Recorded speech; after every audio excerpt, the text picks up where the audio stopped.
I'm Julietta Arden-Taylor and I run a photography business. I started in family photography and I've been a family photographer for about 10 years, coming up to my 10-year anniversary, and I've been doing headshot and personal branding photography on the side as well, but this is a side that has now grown and has taken over the business. Photography was more of an evolution of picking up a camera, taking photos for family and friends, and then realising I was quite good at it. And then I thought, oh, let me see if I can make this a business.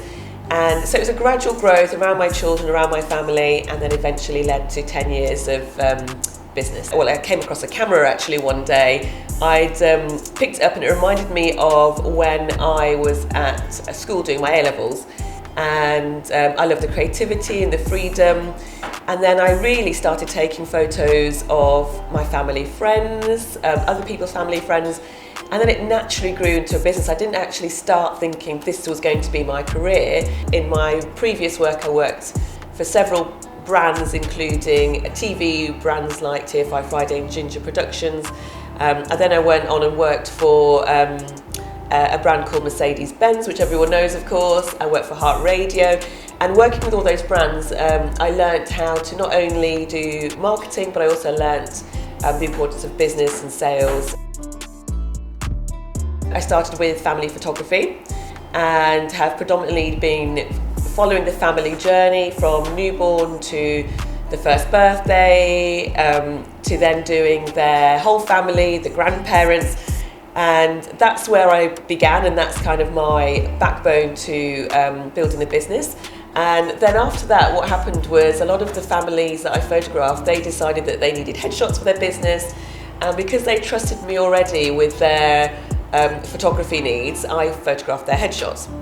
And then after that, they needed more than headshots. Sometimes it was their products, and from their products came personal brand images because they needed them working on the business. So really my whole business has been an evolution of doing family photography to brand photography.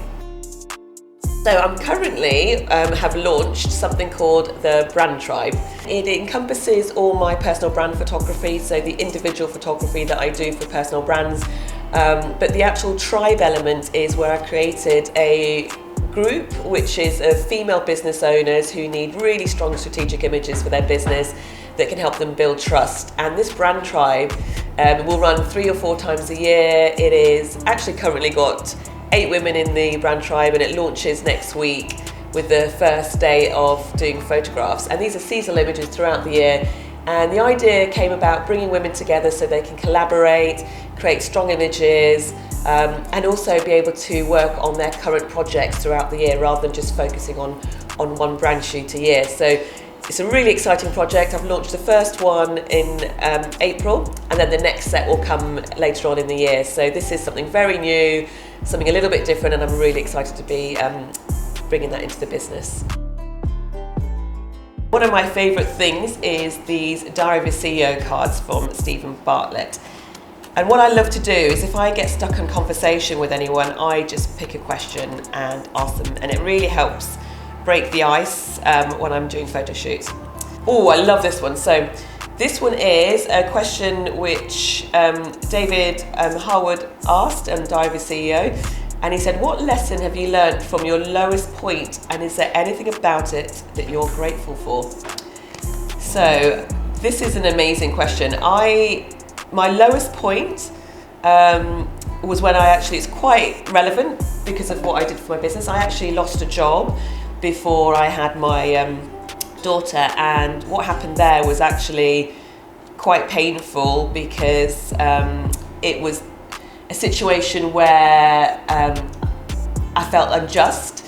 So fighting that was where I was at my lowest point, and I felt like I didn't know how I could get back into the business world.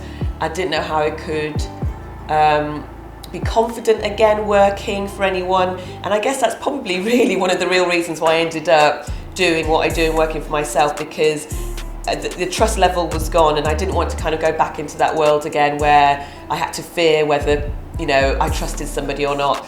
So that was my lowest point when I lost that job, but actually I'm really grateful about it because it led to this amazing business that I've got.